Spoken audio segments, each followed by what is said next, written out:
Boa tarde e obrigado por aguardarem. Sejam bem-vindos à teleconferência da Marfrig Global Foods SA referente aos resultados do segundo trimestre de 2025. Informamos que a apresentação está sendo gravada e traduzida simultaneamente para ambos os idiomas. Para aqueles que desejam ouvir a videoconferência em português, por favor, clique no botão Interpretação e selecione a opção Português. Para aqueles que desejarem ouvir a videoconferência em português, por favor, clique no botão Interpretation e selecione a opção Português. Para uma melhor experiência, clique em silenciar o áudio original. For those who want to listen to the video conference in English, please click on the Interpretation button and then select English option. For a better experience, click on Mute Original Audio. Estão presentes hoje conosco o Sr. Marcos Molina, fundador e presidente do Conselho de Administração da companhia, o Sr. Miguel Goulart, CEO da BRF, o Sr. Tim Klein, CEO da Operação América do Norte, o Sr. Rui Mendonça, CEO da Operação América do Sul, o Sr. Tank David, vice-presidente financeiro e RI, e, por fim, o diretor de Relações com Investidores, o Sr. Stefan Zolimovski. Informamos que todos os participantes estarão apenas assistindo a videoconferência durante a apresentação e, em seguida, iniciaremos a sessão de perguntas e respostas quando mais instruções serão fornecidas. Antes de prosseguir, gostaríamos de esclarecer que eventuais declarações que possam ser feitas durante essa teleconferência são relativas às perspectivas de negócio da Marfrig Global Foods SA, projeções, metas operacionais e financeiras que constituem-se crenças e premissas da administração da companhia, bem como em informações atualmente disponíveis para a Marfrig Global Foods SA. Considerações futuras não são garantias de desempenho.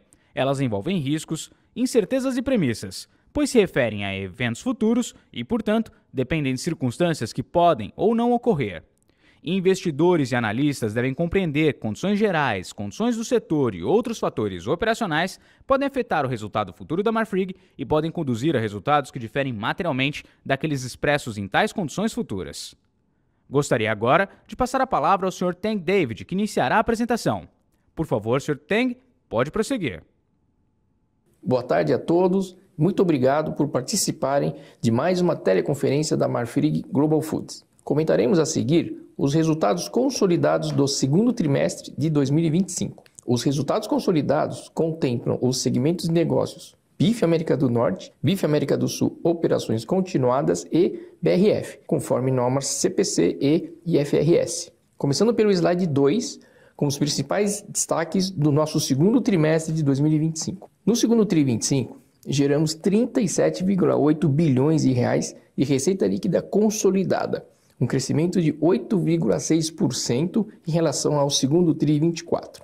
O EBITDA ajustado consolidado gerencial no segundo TRI 25 foi de 3 bilhões de reais, com margem consolidada de 8%.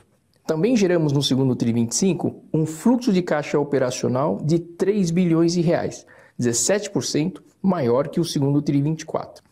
Alcançamos um lucro líquido de 85 milhões de reais no segundo TRI 25. Esse lucro é 13% superior ao mesmo período de 2024.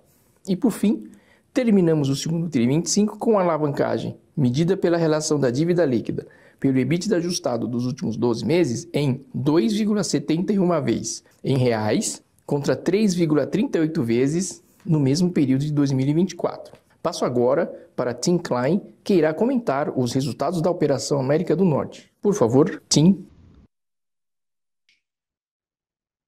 Obrigado, Tang. Vamos começar no slide 4, onde vou comentar os resultados do segundo trimestre. Começando o primeiro gráfico à esquerda, o volume de vendas foi 5,6% menor que no mesmo período no ano anterior. A oferta de boi gordo em relação ao ano passado e o abate da indústria caiu 6,3%. Receita líquida 3,3%, um aumento de 5,3% em relação ao ano passado por causa do maior preço da carne. O EBITDA, 25 milhões, 71,8% menor que o ano passado, com uma margem EBITDA de 0,8%. Demanda por carne bovina no trimestre continua forte, com preços recorde tanto no varejo quanto em serviços de restaurante. Agora, os preços da carne bovina industrializada aumentaram, chegando a níveis recordes no trimestre. Agora, o slide 5, onde eu vou falar dos dados do mercado americano. À esquerda, o preço do gado, de acordo com o USDA, teve uma média de 219,27 CWT, um aumento de 18,3%. O Comprehensive Cutout 351,27, um aumento de 14,7%, ao passo que os subprodutos aumentaram 0,2% para uma média de 11,56. O cutout ratio foi de 1,6 em comparação com 1,65 no ano passado. Para o segundo semestre de 2025, a oferta vai continuar apertada nessa fase, com uma menor utilização de capacidade em toda a indústria, uma forte demanda por carne e menor oferta, nos dão suporte para aumentar o valor de cutout para níveis recordes. Isso deve continuar no segundo semestre do ano. Ficamos animados com os dados recentes do USDA, mostrando uma redução no abate de fêmeas, com a maior retenção dessas fêmeas. Quando esse gado ficar mais disponível, vamos ver como é que está o abastecimento durante o restante do ciclo. Passo para o Rui agora. Muito obrigado, Tim. Vamos agora passar para o slide de número 6, onde falarei sobre a performance no segundo trimestre das operações continuadas da América do Sul. Vamos começar pelo gráfico à esquerda, do volume total de vendas. Atingimos 205 mil toneladas no trimestre, 7,8% acima do volume do mesmo trimestre de 2024. O crescimento é resultado do aumento de capacidade realizado pela companhia ao longo dos últimos anos. Passando para o gráfico central, o da receita líquida, atingimos 4 bilhões de reais no trimestre, aproximadamente 10% acima da receita líquida do segundo trimestre de 2024. Já no gráfico à direita, o do EBITDA ajustado, atingimos o montante de 439 milhões de reais, um crescimento de mais de 31% sobre o EBITDA do segundo trimestre de 2024. A performance é explicada pela combinação de aumento de capacidade, melhor eficiência dos complexos industriais, com maior escala e maior participação de produtos de valor agregado. Com isso, atingimos uma margem EBITDA de 10,9%, um crescimento de 180 pontos base em comparação ao mesmo período de 2024. Passando para o próximo slide, falarei sobre a dinâmica das exportações na operação continuada. No segundo trimestre de 2025, as vendas para o mercado externo representaram 55% do total da receita da operação. As vendas para a China representaram 45% das exportações da operação continuada da América do Sul.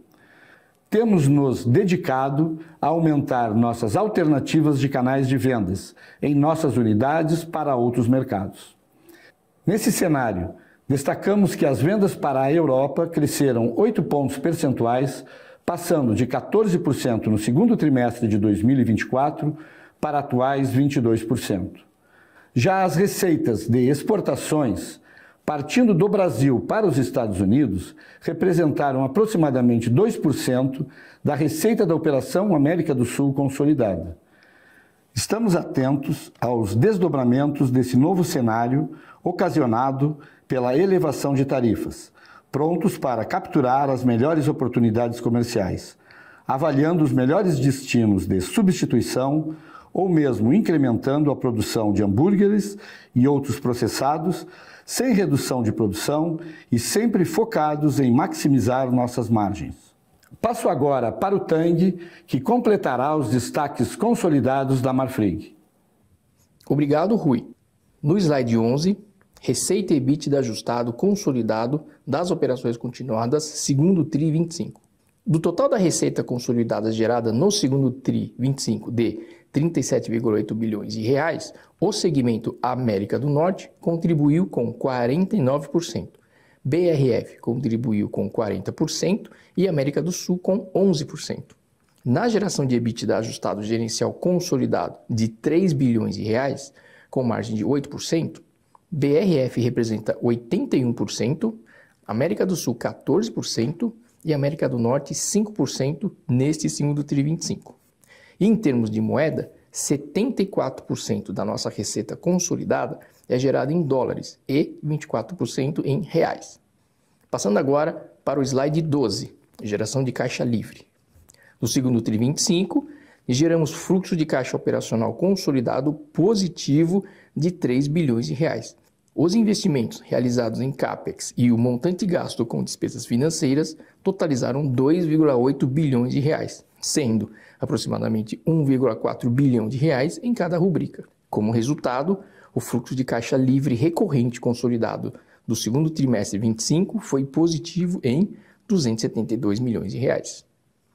Agora slide 13, dívida líquida e alavancagem gerencial. A dívida líquida consolidada totalizou 37,6 bilhões de reais ao final do segundo TRI 25, uma redução de 1,4% em comparação com o primeiro TRI 25. O índice de alavancagem em reais, medido pela relação entre dívida líquida e o EBITDA ajustado dos últimos 12 meses, ficou em 2,7 vezes. Nesse trimestre, por meio do programa de recompra, foram investidos 515 milhões de reais em ações da Marfrig e mais 338 milhões de reais em aquisições de ações da BRF. Se ajustássemos a dívida líquida pelo montante a receber mais ajustes contratuais sobre a venda dos ativos no Uruguai, a alavancagem do segundo TRI 25 cairia para 2,6 vezes. Slide 14. Resultado líquido e geração de valor. No segundo TRI 25, geramos lucro líquido consolidado de 85 milhões de reais versus 75 milhões de reais no segundo TRI 24. A rentabilidade da Marfrig é sempre refletida na geração e distribuição de valor para os nossos acionistas.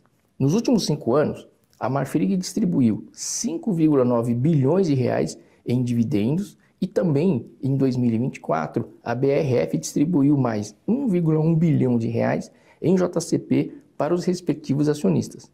A nossa diversificação de proteínas e geográfica, com foco em portfólio de maior valor agregado, marcas premium e processados, resulta em geração de alto valor para os nossos acionistas. Neste último slide 15, vamos atualizar o cronograma da operação anunciada em 15 de maio, que, de forma conjunta, foi proposta a incorporação das ações da BRF pela Marfrig, criando a MBRF.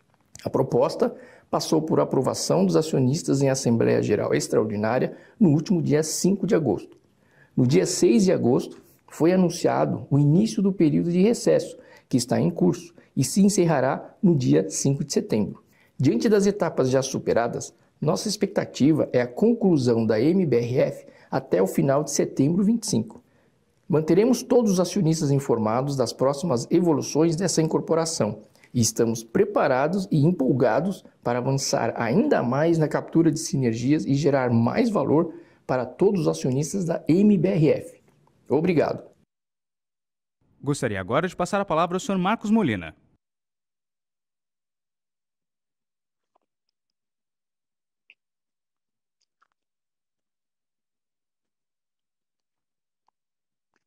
Boa tarde a todos. Em primeiro lugar, queria parabenizar todo o time da BRF, da Marfrig América do Sul e da National Beef pelo excelente segundo trimestre de 2025 e um dos melhores semestres da nossa história.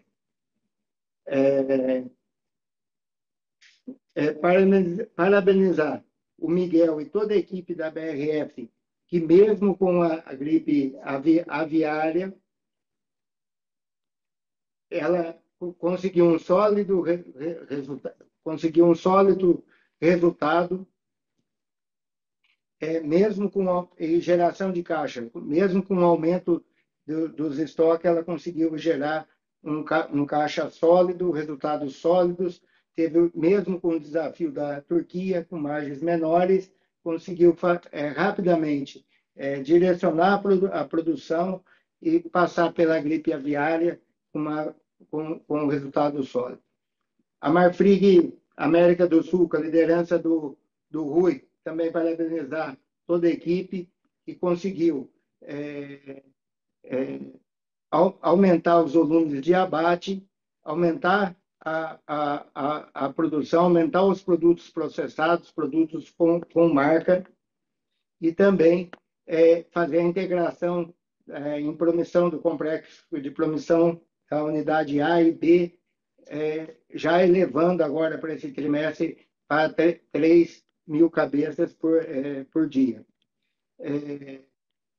O Rui vai falar um pouco depois na pergunta e resposta, mas todos os CAPEX, todo investimento dos dois complexos industriais do Brasil, mais Argentina e Uruguai, nós chegamos agora, já com os investimentos prontos, vamos estar no final de 2025, praticamente com a mesma capacidade de abate, de processamento que tínhamos antes de vender os ativos. Ou seja, nós chegamos no final de 2025 com a mesma capacidade de produção, com muito mais produtos processados, muito mais marca e muito mais eficiente, com um custo mais baixo por quilo produzido. Também dá o parabéns para o time da National Beef, que, apesar do desafio da falta de gado e pela parceria que a gente tem com o SPB, com 700 produtores americanos, mostrou a resiliência de nosso resultado. Mesmo num cenário que todos os players caminharam na margem negativa, nós conseguimos 0,8. Então, um excelente resultado que mostra a resiliência, a qualidade da National Beef e dos investimentos de modernização que nos últimos anos, principalmente nos últimos 2 anos, foi feito. Um exemplo disso foi a inauguração, no início do ano, da planta de Líbaro, uma das mais modernas do mundo, mais eficiente, que agora esses resultados começam a aparecer de forma contundente. Então, operacional, nós fomos muito bem. Eu quero aproveitar também já um pouco dos calls da BRF e um pouco já das perguntas que nós tivemos, já adiantar algumas dúvidas para vocês e depois a gente está aberto no perguntas e respostas. Tá? Primeiro, um outro ponto, agradecer os acionistas da BRF, da Marfrig também, mas principalmente da BRF, da adesão e da aprovação da Assembleia Ordinária nossa da fusão. Desde o primeiro mapa de votos, teve já a maioria dos minoritários aprovando a operação. No segundo mapa de voto, uma adesão maior, 90% dos acionistas votaram a favor da operação. E vale lembrar que o acionista da BRF que votava a favor, ele tinha um desincentivo de votar, porque ele perdia o direito de recesso a 19,85. Então, para nós, foi um marco muito importante a maioria dos acionistas aprovar a operação, mesmo perdendo o direito de recesso, que mostra uma confiança na nova empresa, na MBRF. Então, fechamos com chave de ouro, estamos muito contentes de ter essa aprovação da maioria dos minoritários, e eu acompanhei o voto com muita honra. Outro ponto é a estrutura de capital. A nova empresa, ela nasce com 3 vezes de EBITDA, mas eu queria deixar bem claro que a gente está contando esse EBITDA na National Beef em baixo ciclo. Esse baixo ciclo, quer dizer, 3 vezes de EBITDA. Se você contar uma National Beef com ciclo normalizado, a gente estaria falando que a MBRF nasce com 2,5 vezes de EBITDA. Tá? Ela nasce uma empresa eficiente, com uma estrutura de capital já forte, porque ela está navegando hoje num baixo ciclo com 3 vezes de EBITDA, mesmo após a gente pagar um dividendo, que foi um dividendo que a gente achou para remunerar os dois acionistas, BRF e Marfrig, mais ou menos adiantando um pouco a visão do mercado da nova empresa. Nós vamos ter aí um ajuste até 15 de setembro, que é na hora que termina o recesso. A gente também tem uma convicção aqui, porque a base do direito de recesso, que era 15 de maio do anúncio até agora, ela girou muito. Quem tem direito a recesso é o acionista que ficou interrupto. Então, hoje, na nossa base, aqui nos nossos estudos, esse direito de recesso está por volta de 500 milhões. Então, a gente vê então, um ajuste, por exemplo, tem 3,5 bi de distribuição de dividendo na BRF, que ela diminuiria para 3 bi. Tá? Então, mas aí tem um ajuste na Marfrig para ter ser feito. A Marfrig também comprou ações da BRF. Então, nós vamos ter esse ajuste, vamos ter, esses ajustes. A primeira coisa é manter a disciplina financeira por volta nesse ponto de 3, abaixo de 3. A segunda é manter a relação de pagar dividendos e também manter a relação de troca. Então, nós temos esse ajuste fino para fazer, mas não vai ter surpresa nenhuma. Simplesmente para ter aí uma tranquilidade que a gente está olhando todos os pilares da empresa. Também adiantando um pouco, na 358 vocês viram um aumento da participação do grupo controlador. A maioria, um dígito alto, foi a própria MMS que comprou diretamente as ações da BRF, conforme eu falei no resultado no última divulgação de resultado, que a fusão das empresas ficaria 41,5. Eu acho altamente atrativo esse preço tanto da BRF como da Marfrig. Eu comprei das duas, aumentei a minha posição para aumentar a participação. Que é o preço atrativo, outro que eu confio plenamente na equipe que nós temos e na MBRF. Hoje ainda eu acho que está atrativo, conforme vocês podem verem na apresentação da Marfrig dos últimos anos, o dividendo que ela deu, eu tenho liquidez para até aumentar mais ainda nesse preço atrativo. Ainda eu sou investidor da Marfrig e BRF, e da MBRF agora também. Questão falta o CAD. A questão do CAD a gente vê com serenidade.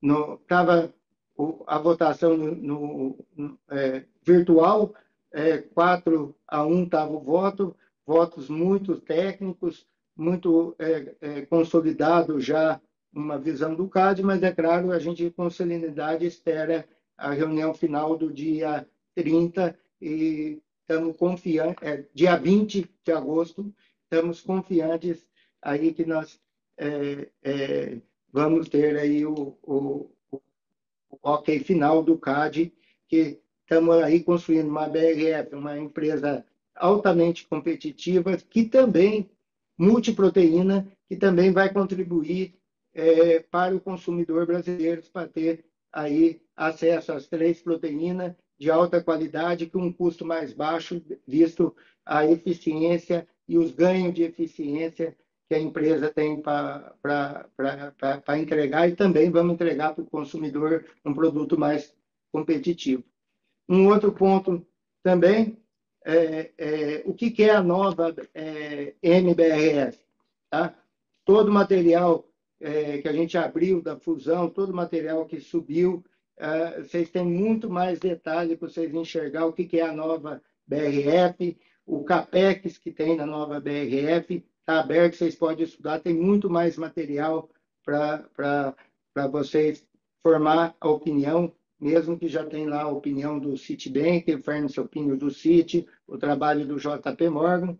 Então, a gente está muito confiante na MBRF, conforme o Miguel falou no call e o Fábio, nós temos um CAPEX de crescimento mais agressivo na BRF, um crescimento orgânico, mas também nós temos muito agora com essa fusão, os créditos tributários. Vou dar um exemplo. No Paraná, nós temos um BI de crédito tributário que a gente pode, em investimentos, usar isso para investimento, crescer, usar o crédito tributário para fazer investimento crescer e destravar valor. Você destrava a caixa, faz o CAPEX e cresce. Então, eu vejo esse aumento de CAPEX, a gente tem como não queimar a caixa, e sim transformar o crédito em produção.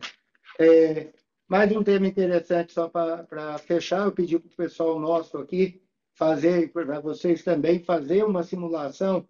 Se vocês pegar o segundo trimestre de 25 e fazer a fusão, conforme a empresa tinha sido já feita a fusão no segundo trimestre, o lucro por ação hoje da ação de quem é acionista da BRF, ele está em 46 centavos por ação. Tá? Na hora que você faz a fusão, tivesse feito a fusão com o Marfrig hoje, o lucro da Marfrig consolidado, que ela passa a ter 100% da BRF, mais 200 milhões de sinergia, e mais um tema importante, tá? Que é o pagamento de impostos, certo? Com os créditos tributários da Marfrig, certo? Que é mais ou menos 150 milhões por trimestre. Isso não é lucro líquido, mas é mais geração de caixa. Você teria aí um retorno de 0,54 por ação. Quer dizer que um acionista da BRF, em vez de receber 0,46 centavos por ação, ele ia receber 0,54. Ou seja, ele tem mais liquidez, mais conversão do EBITDA em caixa. Então, um exemplo, se fosse eu definir num trimestre, eu ia definir, um exemplo, 25% do lucro líquido distribuir para o acionista. Nós, como vamos poder pagar com crédito e gerar mais caixa, nós podemos ter a opção de distribuir 50% do lucro líquido em dividendos para a MBRF e ela continuar o caminho de como Marfrig de ser pagadora nos últimos 3, 4 anos dividendo. A BRF vinha, né, sendo uma empresa que há 10 anos não distribuía dividendo, após o trabalho intenso nos últimos 3 anos, né, Miguel, que fizemos aqui, a companhia entrou no trilho, começamos novamente a pagar dividendos e vai ser aqui com a MBRF também continuar o trabalho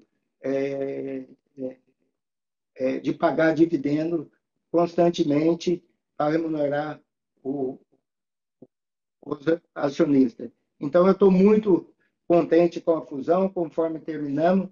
A nova BRF é uma empresa super competitiva, super eficiente, com vertentes de crescimento tanto aqui no Brasil, na América do Sul, crescimento tanto também nos Estados Unidos, crescimento no Oriente Médio, uma enorme oportunidade temos de crescimento no Oriente Médio.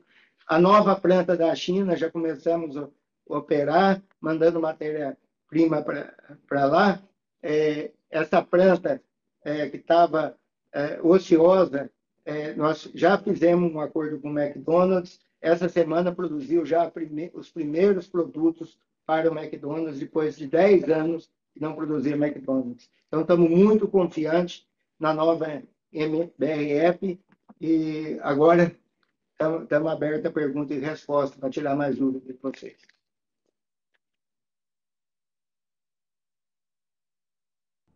Obrigado. Iniciaremos agora a sessão de perguntas e respostas. Caso deseje fazer alguma pergunta, por favor, pressione o botão levantar a mão.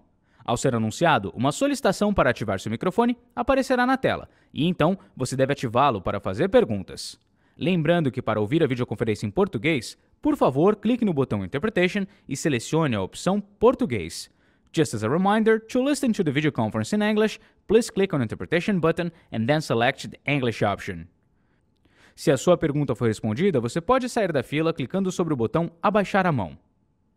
Aguarde enquanto coletamos as perguntas. .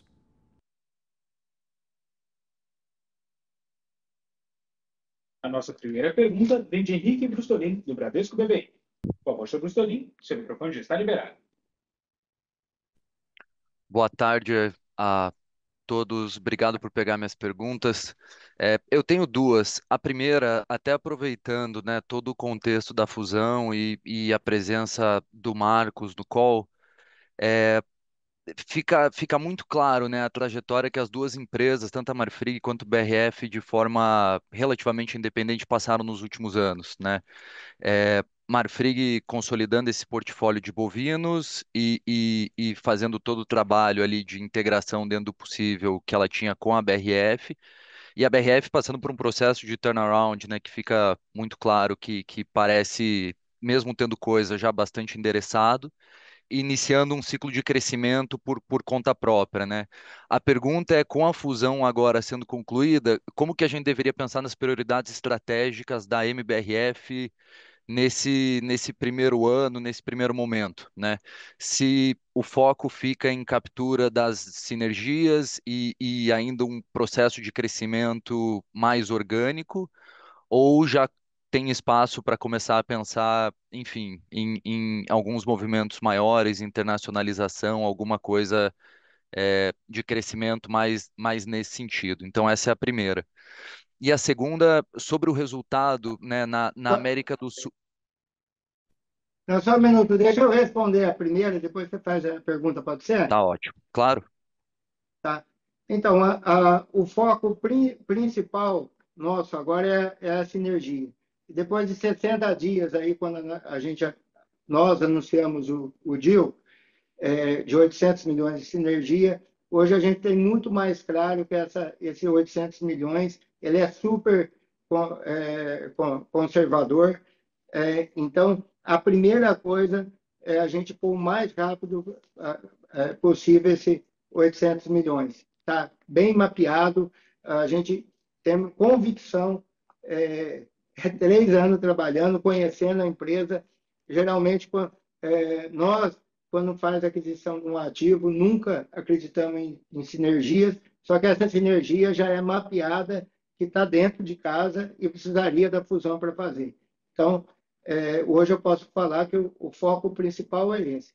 A listagem nos Estados Unidos, tá? Ela está no radar, nós vamos estar preparados, acompanhando, tem a materialidade, né? Um passo natural para fazer desde que seja para valorizar, melhorar o múltiplo, baixar o custo de capital. Nós vamos estar pronto, com a maternidade pronto, então isso aí é vamos falar assim, os próximos 6 meses é pôr essa sinergia para dentro. E vamos estar pronto fazendo trabalho de estar pronto para a internacionalização com a maternidade. E só para completar também, na hora que eu fiz aquela conta de lucro por ação, tá? Que a gente chegou em 54 centavos por ação, só para lembrar para vocês, tá? Que a gente está pegando uma National Beef com baixo ciclo, porque se fosse o acionista agora da MBRF com uma National Beef normalizado, o lucro por ação seria praticamente o dobro do que ele tem hoje na BRF. Agora, pode fazer a outra pergunta. Tá muito claro, Marcos. Obrigado. E a segunda é sobre a América do Sul, pensando no segundo semestre, né? Que ele tem, apesar da restrição, né, de exportação ou as tarifas dos Estados Unidos, ele tem uma cara de entrada muito boa para o Q3, pensando mesmo do ponto de vista de margem, da forma que o preço tem se comportado. E vocês, eu imagino que tem uma sazonalidade bastante favorável de volumes até por toda a integração do confinamento. Então, se a leitura faz sentido, né? Se não só top line acelere puxado por volume, mas pelo menos agora na entrada, margens também poderiam performar melhor do que a gente viu até agora no segundo trimestre. Obrigado. Tudo bom, Henrique? Bom, Eu acredito que nós temos uma série de capturas a realizar, conforme tu comentaste, né? Nós estamos realmente trabalhando com complexos industriais, né, que tem um custo menor pela escala. Ele ainda não está na escala total, nós vamos crescer 30% esse ano. Nós temos produtos de valor agregado crescendo. Hoje, os produtos industrializados, os produtos com marca, estão se aproximando de 50% do valor da receita, né? Os confinamentos realmente, só nesse trimestre nós já crescemos 26% em relação ao que a gente tinha no segundo TRI de 24, né? Garantindo essa ocupação pelos confinamentos, nós garantimos também uma melhoria de qualidade, uma melhoria de habilitação Europa, né? Como a gente viu, o crescimento enorme da Europa tem muito a ver com os confinamentos. Nós temos essas novas habilitações. Nós escolhemos as unidades com mais habilitações e já conseguimos 24 novas habilitações nesse ano, né? E ainda por cima, nós não podemos esquecer do nosso programa de excelência operacional. Nós já capturamos em torno de 400 milhões nesse ano, só em melhorias de eficiência e rendimento. Então, realmente, um segundo semestre se apresenta muito favorável, né? Tenho certeza disso. Está muito claro. Obrigado. Nossa próxima pergunta vem do senhor Lucas Ferreira, do JP Morgan. Professor Ferreira, seu microfone já está liberado. Olá, pessoal. Obrigado pelas perguntas. A minha primeira pergunta para o Tim,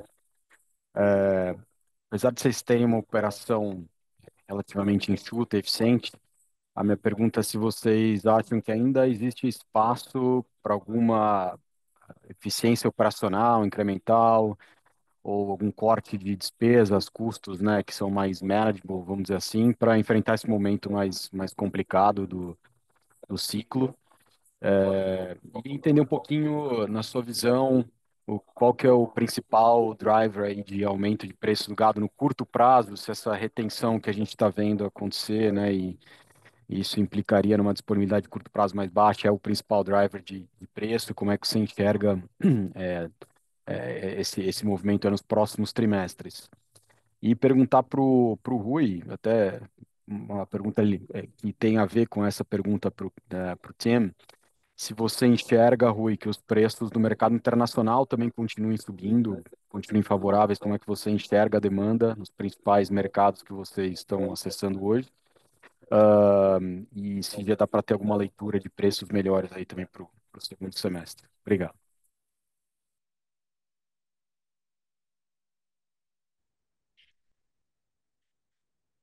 Como o Marcos mencionou, aquele projeto da fábrica de Liberal são 170 milhões de dólares investidos. A gente ainda continua ganhando eficiências atualmente. Então, para responder a sua pergunta, nós esperamos sim mais melhorias internas que vão beneficiar os nossos resultados. A gente está muito empolgado com esse projeto.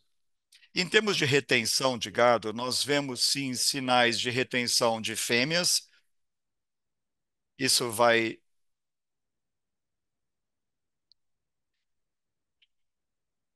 Nós achamos que essa retenção não vai ser dramática, tão dramática quanto no último ciclo. Os números que a gente vê atualmente é o que nós tínhamos estimado e os dados do USDA estão confirmando isso.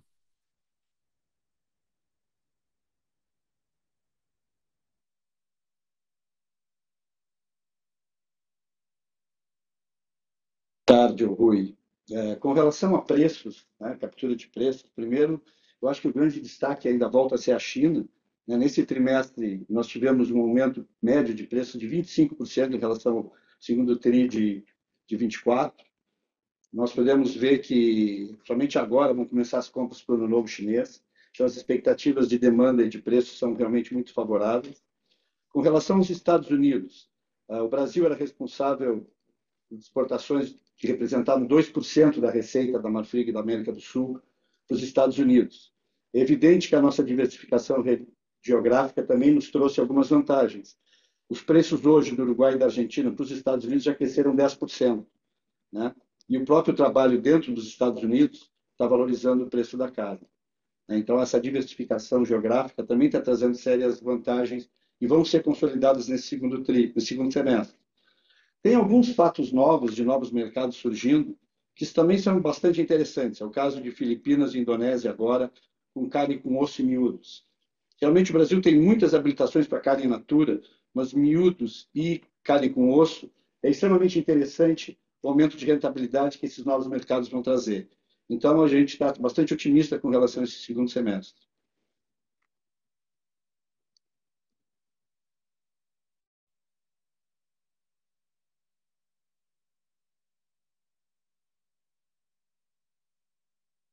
Nossa próxima pergunta vem de Isabela Simonato, do Bank of America. Por favor, senhora Simonato, seu microfone já está liberado. Boa tarde a todos, boa tarde, Marcos. Eu queria voltar um pouco na discussão de estrutura de capital, né? Vocês mencionam a dívida líquida de 3 vezes net debt to EBITDA, que eu entendo que você tem um EBITDA um pouco pressionado pela margem de bife, mas ao mesmo tempo, né, um EBITDA de BRF bastante sólido, dado o ciclo de frango. Então, é, né, mais próximo aqui da fusão ser concluída, se vocês puderem falar para a gente um pouco os planos dessa desalavancagem, mais até do que isso de liability management, né? A BRF está 0,3, 0,4 vezes alavancada, essa dívida muito concentrada na Marfrig, onde justamente a geração de caixa é pressionada. Então, se vocês puderem dar alguma indicação de como vocês vão redesenhar, né, essa estrutura de endividamento e que tipo de economia de despesa financeira pode advir disso, acho que ajuda bastante a gente olhar a empresa, né, realmente de forma consolidada daqui para frente. Essa é a minha primeira pergunta. Isabela, eu acho que esse é um dos pontos da fusão que dá dentro dessas sinergias aí de 800 milhões, já tem um pouco de ganho nisso daí, mas você tem uma estrutura de capital da MBRF, na hora que junta as duas, você tem que olhar como as duas junto. Mas vamos ter muita oportunidade. Até não sei se você acompanhou, a S&P elevou a nota da BRF, eles já estão enxergando as agências de rating como consolidado, então tem muita oportunidade para a gente baixar o custo com as duas empresas e com as sinergias junto. Então tem a equipe financeira, tanto juntos aí, tem muito trabalho de melhoria para fazer e ganho para pegar nessa parte. Mas não sei se o Tang pode ajudar para completar, que eu não entendi muito se é isso a tua pergunta. Eu acho que, Isabela, tem uma conta, uma proxy que é fácil de fazer, né? Se você pegar os últimos 12 meses, tanto de EBITDA quanto de juros, né, do consolidado, né, e do CAPEX, certo? Você consegue chegar bem próximo do que vai ser a geração de caixa livre, né? E com isso, também é bom lembrar, vale lembrar que com a incorporação de ações, nós temos 23 bi de caixa, né, consolidado, que isso pode ser utilizado também para fazer liability management, certo? Reduzir despesa financeira. Acho que só completando, né, o processo. Entendi, Respondeu, obrigada. né? E minha próxima pergunta, na verdade, é para o Tim.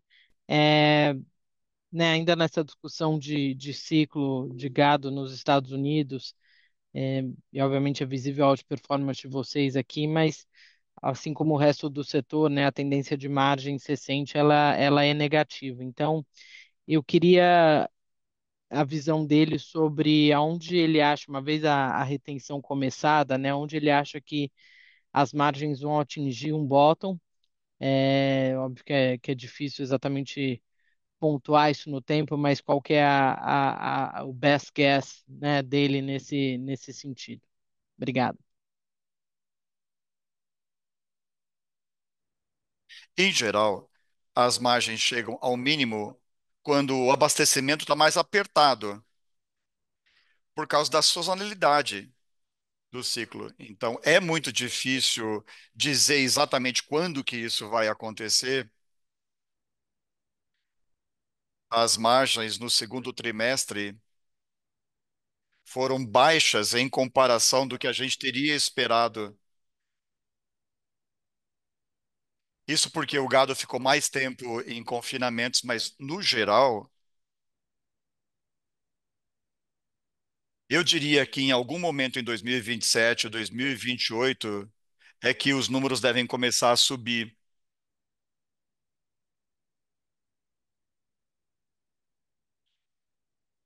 É aí que as margens vão chegar ao mínimo, se é que já não chegaram.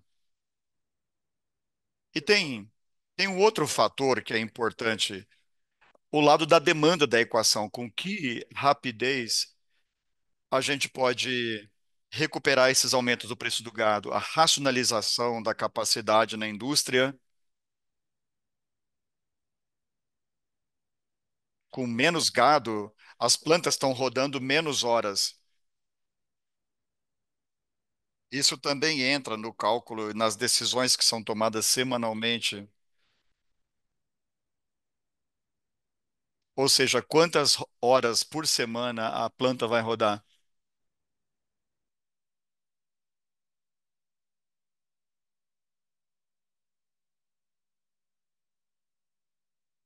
Tá claro, obrigada.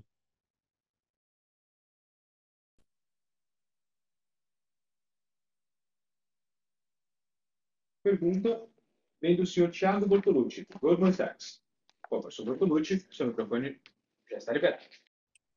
Oi, pessoal. Boa tarde. Obrigado pela apresentação e obrigado por tomar as perguntas.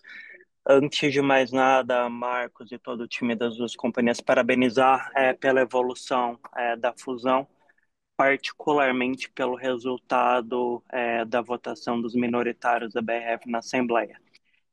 Marcos, queria aproveitar a tua presença aqui no call para ouvir um pouco a sua cabeça em relação à alocação de capital e oportunidades da empresa consolidada como acionista, né?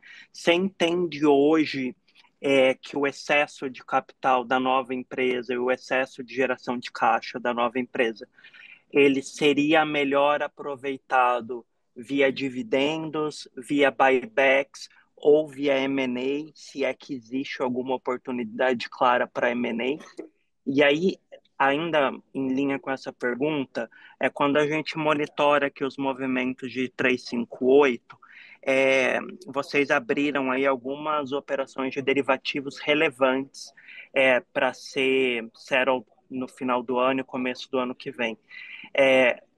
Você consegue guiar para a gente, uma vez passados, né, a conclusão desses derivativos, aonde a tua posição, a posição do controlador consolidada estaria na empresa consolidada?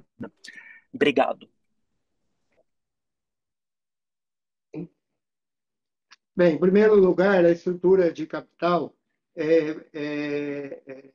primeiro, a gente tem que finalizar aí, como eu já falei anteriormente, terminar o direito de recesso, a distribuição de dividendo e manter nesse nível 3 vezes. Aí é pôr a sinergia para dentro, esse 800 milhões que é conservador, tem todo esse capex orgânico que já garante um crescimento sustentável, aumento das capacidades ocupadas, a National também já com coisa, a planta na China. Quer dizer, nós temos muito trabalho aí para gerar caixa e destravar valor. Então, nós estamos ainda fazendo o planejamento estratégico de 26, estamos aí até junto com isso, em setembro, nós já vamos ter uma visão melhor do ano e uma visão de 26 melhor também. Então, não estamos vendo nada de M&A, porque nós temos todo esse dever de casa para fazer. E os dividendos também, a gente praticamente, esse dividendo anunciado, você está praticamente aí, quando a gente fez esse anúncio, já estava contando com dividendos do ano, que é uma remuneração muito boa, tanto para o acionista da Marfrig como da BRF. Então, em setembro, a gente esperamos aí dar mais uma visão mais para frente para vocês. Mas é uma visão a gente vê, tendo 3 vezes dívida EBITDA a MBRF, ainda contando com baixo ciclo nos Estados Unidos, estamos super confortáveis. A questão dos derivativos, eu também fiz derivativos, vai depender aí da relação também do direito de recesso, qual o percentual que eu vou ficar. Naturalmente, eu vou ficar com um percentual maior que 41,5%, que eu já estava confortável em ter 41,5%, tá? Mas como oportunidade de preço e de investimento, eu acho muito bom retorno eu investir nas ações da MBRF. Então, eu tenho investido, aumentado a participação e estamos muito confiantes que vai dar retorno a todos os acionistas, conforme eu já falei anteriormente. Não sei se eu respondi a tua pergunta, a tua dúvida. Certamente. Obrigado, Marcos. Obrigado pelo seu tempo.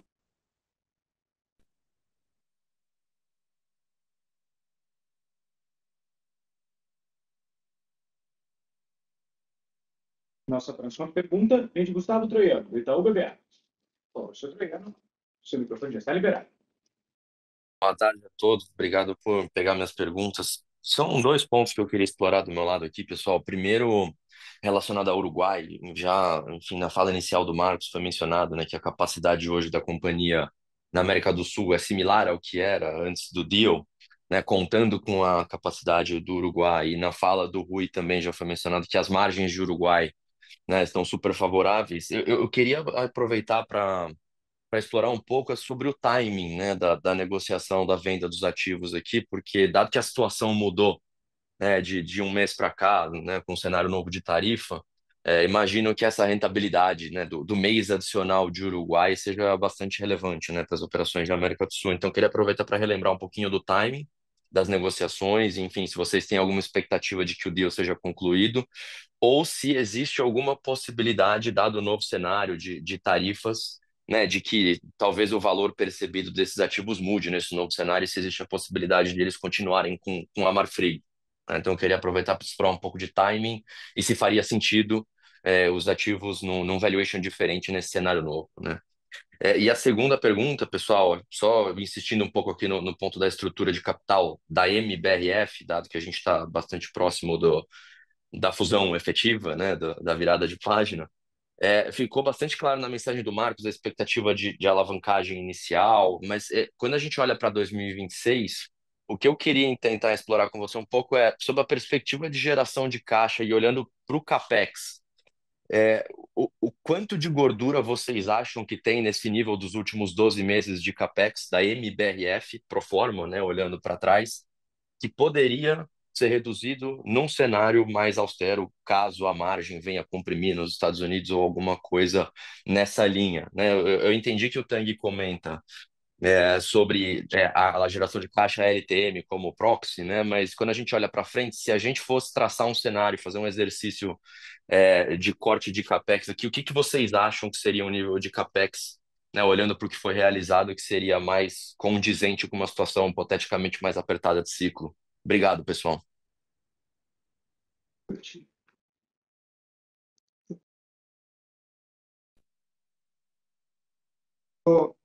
Do Uruguai, a gente tem aí a venda dos ativos para o Minerva, o contrato é confidencial, né?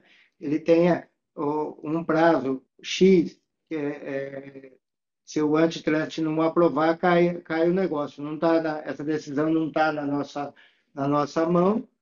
Para nós, hoje, o EBITDA que está gerando essas plantas do Uruguai, né? Ou receber o dinheiro corrigido pelo CDI, é o mesmo para nós. Então, a gente está super, vamos falar, com serenidade também, aguardando a decisão do antitrust uruguai. Então, ou vem o EBITDA ou vem o caixa. Para a gente, estamos confortáveis das duas maneiras. Também a unidade de Taquarembó, que ela abatia 1.000 cabeças por dia, né, na venda ativo. Hoje ela já está preparada para 2.000 cabeças e estamos abatendo acho que 1.400 hoje, né?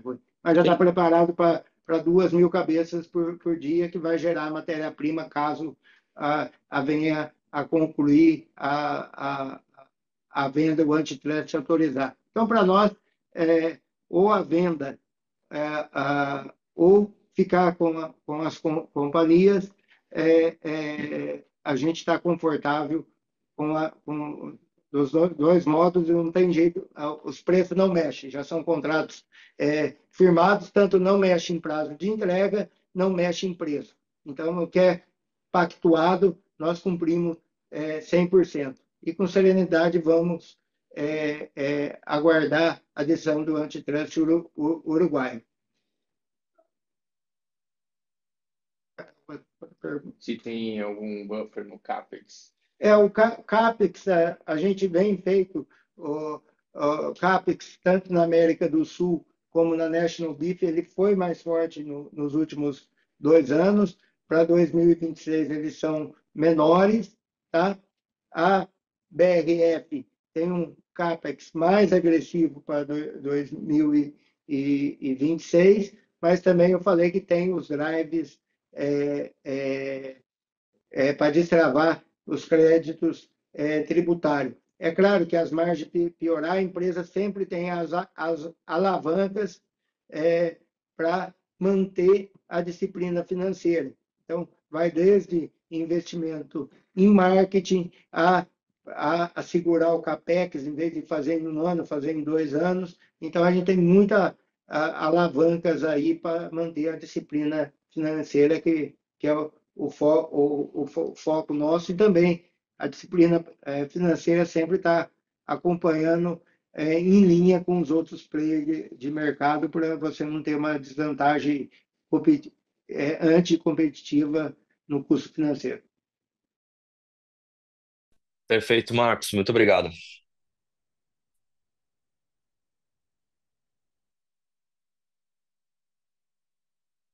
Nossa próxima pergunta vem de Guilherme Palhares, do Santander. Por favor, Sr. Palhares, seu microfone já está liberado. Bom dia, pessoal. Obrigado pela oportunidade de fazer perguntas aqui no call. Minhas perguntas vão para o Tim.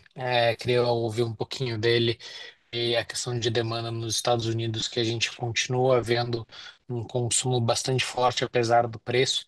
Então, queria tentar entender com ele um pouquinho mais de detalhes de onde que vem tentar essa demanda e se existe alguma diferença na forma de canais, né? Quando a gente olha o retail e o food service. Essa é a primeira pergunta.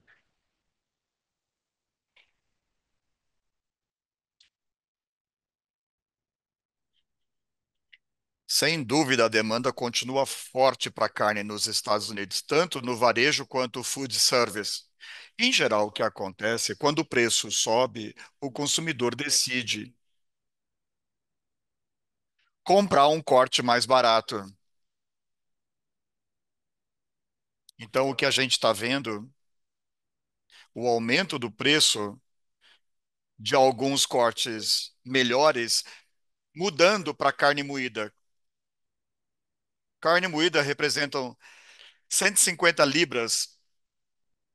Então, você não precisa de grande aumento no preço para carne moída como você precisa para outros cortes. Então, a gente está muito animado com a demanda.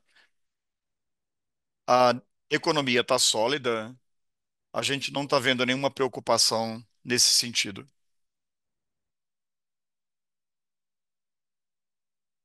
A sessão de perguntas e respostas está encerrada. Gostaria agora de passar a palavra ao Sr. Marcos Molina, fundador e presidente do Conselho de Administração da companhia, para suas considerações finais. Por favor, Sr. Marcos, pode prosseguir.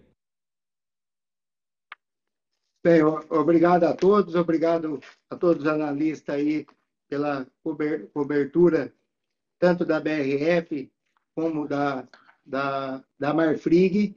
E agora o desafio que eu convido vocês aí é para começar a cobrir o próximo resultado, que vai ser MBRF, e vocês começar a olhar a MBRF consolidada e estudar o potencial da empresa, a eficiência da empresa com as marcas ícones consolidadas que temos. A gente já nasce com um portfólio diversificado, também com 39% de processados, 38% de processados, uma empresa altamente multiproteína, eficiente e global, com 130 mil funcionários, com experiência das empresas, tanto da BRF, que é Sadia, Perdigão, Quali, a Marfrig América do Sul, juntando com a operação nossa do Uruguai, a operação nossa da Argentina, e também com a National Beef, que são todas empresas altamente eficientes. Nós vamos buscar juntos mais eficiência e poder levar para vocês, a cada trimestre, um melhor resultado também para os acionistas e para todos da cadeia produtiva. Obrigado a todos. A videoconferência de resultados da Marfrig está encerrada. Em caso de dúvidas, envie sua pergunta para o time de Relações com Investidores através do e-mail ri@marfrig.com.br. Agradecemos a participação de todos e tenham uma excelente tarde.